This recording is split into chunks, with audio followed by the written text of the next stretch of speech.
The story behind the hymn. This is Cindy Sekiguchi, A Cup of Devotion, Hymns and Scriptures for Troubled Times. Today's hymn, There is a Fountain. Let's take a closer look at the story behind the hymn. William Cowper, spelled Cowper, depressed and fragile both physically and emotionally, wrote a hymn over 200 years ago that has become the redemption anthem for the church. Born to an English chaplain in 1731, Cowper attended a boarding school where he was severely bullied and harshly disciplined.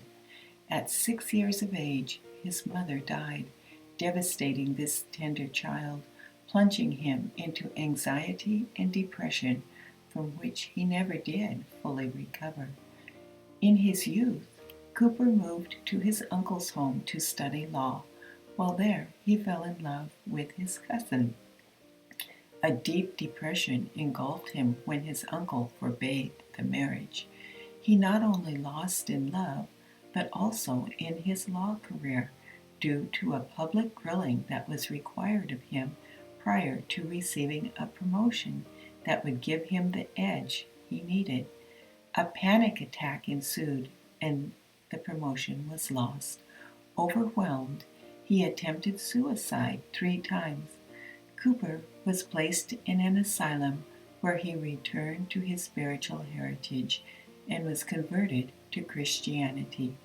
After the asylum, the depression lifted for a season, and he took up residency in the home of Reverend Morley and Mary Unwin. 5 years later, Morley fell from a horse and died. After the death of her husband, Mary and her family, along with Cowper, were invited by the Reverend John Newton, Amazing Grace, who was the vicar of a small parish, to move next door to him in Olney. Cowper thrived under Newton's spiritual guidance and nurture. He assisted Newton with his church duties, and together they published the Olney Hymns, one of history's most important contributions to church music.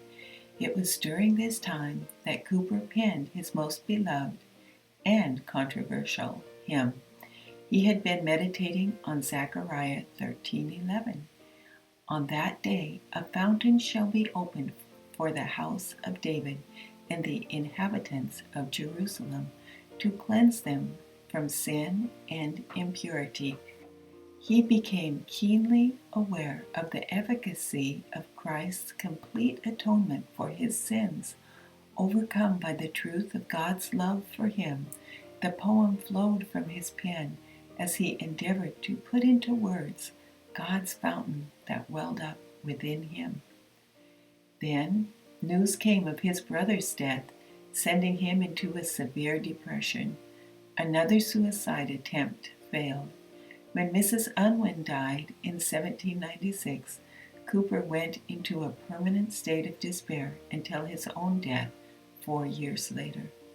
Though he suffered mental breakdowns, depression, emotional weakness, and spiritual doubts, God used this man to write the words to the hymn that has become an anthem of God's redeeming love for over 2 centuries.